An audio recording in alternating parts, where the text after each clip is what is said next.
한동훈이 당보다 본인 인기에 치중하는 행보를 보이는데 국민의힘 내부에서도 조금씩 불만이 나오는 것 같습니다. 국민의힘이 한동훈 비대위 출범 이후 사실상 거의 모든 이슈를 빨아들이고 있지만 정작 당 지지율은 정체 내지는 하락 국면입니다. 한국갤럽이나 리얼미터, NBS 같은 여론조사에서도 전혀 당의 지지율을 끌어올리지 못하고 있으며 오히려 보수층 내에서 한동훈 본인에 대한 인기만 결집시키고 있는 상황입니다.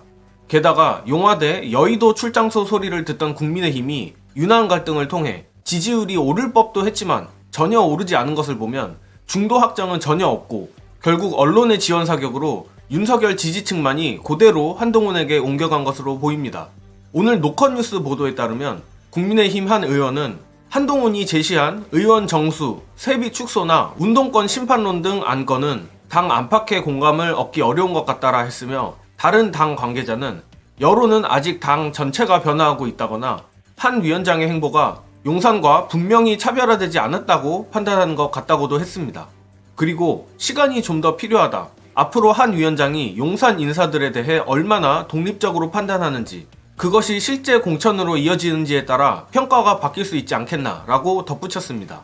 한뚜껑이가 암만 현역들의 지지를 받는다 하더라도 이러한 국힘 내 불만은 어느 정도 예정된 것이었습니다.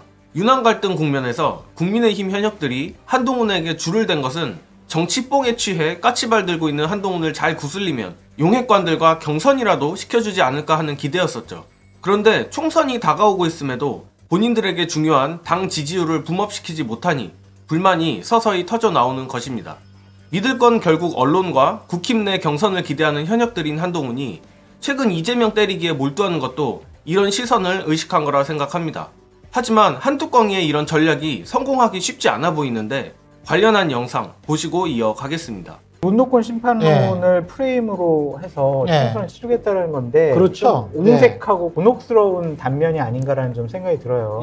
고민된다. 정권 심판론이 너무 높다. 그러면 이재명 심판론으로 할까? 아니면 이재명 당대표를 따르는 586 운동권으로 할까? 막 고민을 많이 할 텐데 거기에 이제 한동훈 비대위원장이 꽂힌 것 같은데 적절하거나 유효타가 있는 그런 프레임은 아닌 것 같습니다. 타격감이 그렇게 좋지는 않다. 네, 왜냐하면 586 운동권 후보가 우리 지역에 출마 안 하는 쪽은 좀 뭐지? 라고 생각할 것 같아요. 주민이나 국민들이. 또 하나는 국민의힘에서 민주당 586 후보자를 자격하기 위해서 출마하려고 하는 사람들이 과연 586보다 나을까? 저 사람들을 공격할 만한 여러 가지 능력과 비전을 갖고 있을까라고 좀 생각할 것 같아요. 그러니까 예를 들면 윤건영 의원을 저격하기 위해서 태용호 의원이 거기 출마하겠다고 손들고 나왔거든요. 아, 그랬어요? 네. 그 네. 맞는 전략일까?